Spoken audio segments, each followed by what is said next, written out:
Hello everyone. In this video, I will show you how to fix the error that says Smart App Control blocked an app that may be unsafe on Windows 11. First, click on the Start menu and open Settings. Once the Settings window opens, go to Privacy and Security. On the right side, click on Windows Security. This will open a new window. Now, click on App and Browser Control. In this section, you will see an option called Smart App Control Settings. Click on it to continue. Here, you will find different options for Smart App Control. To fix the issue, select the Off option.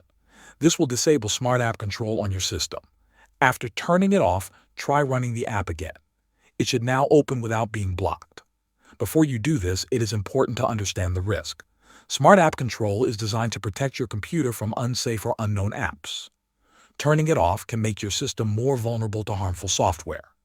So, only disable this feature if you are sure that the app you are trying to run is safe and comes from a trusted source. Thanks for watching.